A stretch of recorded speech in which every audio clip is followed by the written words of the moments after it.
আসসালামু আলাইকুম ওয়া রাহমাতুল্লাহ। প্রিয় শ্রোতা বন্ধুরা, আজকে আপনাদের জানাবো মুসলিমদের কেন ব্যবসা করা উচিত। ১ নম্বর, রাসূলুল্লাহ সাল্লাল্লাহু আলাইহি ওয়াসাল্লাম ব্যবসা করেছেন। বিখ্যাত সাহাবীরা ছিলেন ব্যবসায়ী।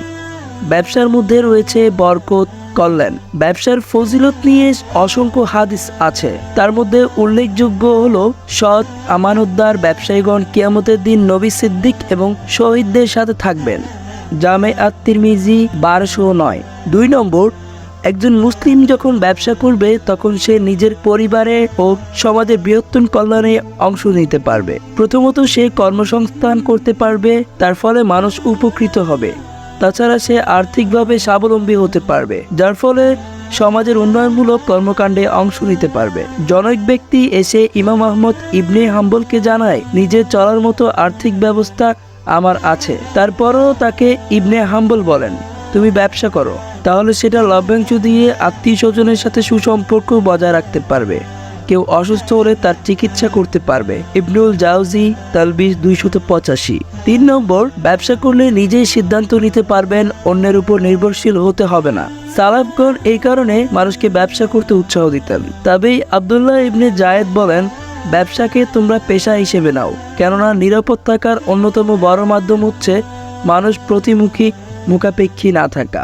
আল্লামা ইবনে আসাকির তারিখে দিমাশক 560 থেকে 563। ৪ নম্বর, ব্যবসা করা আল্লাহর উপর নির্ভরতা শেখায়। অন্যদিকে চাকরি করলে সে মনে করবে যাই হোক না কেন মাস শেষে বেতন আসবেই। চাকরির উপর নির্ভরতাকে শায়েখ আবুল ফাত্তাহ আবুল গুদ্দার রাহিমাহুল্লাহ উল্লেখ করেছেন। এমনটা হলে আকীদায় সমস্যার কারণ হতে পারে।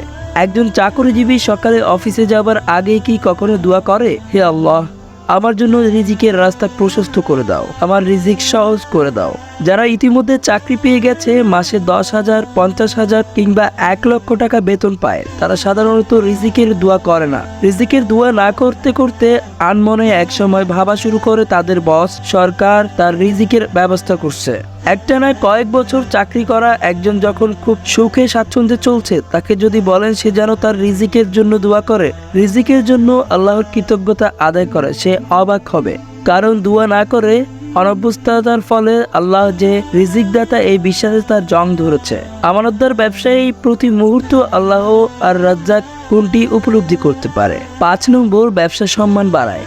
একজন ব্যবসায়ী আত্মসম্মানের মধ্যে থাকতে পারে, আল্লাহ ছাড়া কারো আনুগত্য করি না, এই চিন্তা তার মধ্যে বেশি কাজ করে। অন্যদিকে চাকরিজীবী এক ধরনের আতঙ্কে থাকে, কোথায় তার ভুল হয়, তাকে জবাবদিহি করতে হবে ইত্যাদি। তার ফলে দেখা যায় মুসলিম ইতিহাসে অন্যের অধীনে চাকরি করার চেয়ে নিজের যে কোনো একটা ব্যবসা করাটাই ছিল সবচেয়ে জনপ্রিয়। বিখ্যাত আলেম আব্দুল্লাহ ইবনে মুবারক রাহিমাহুল্লাহ বলেন, আমি ব্যবসা করি নিজের সম্মান ও মর্যাদা সমুন্নত রাখতে, সেই সঙ্গে আল্লাহর আনুগত্য করতে যেন এই সম্পদ আমার সহায়ক হয়। খতিবে বাগদাদি তারিখে বাগদাদ 10-160।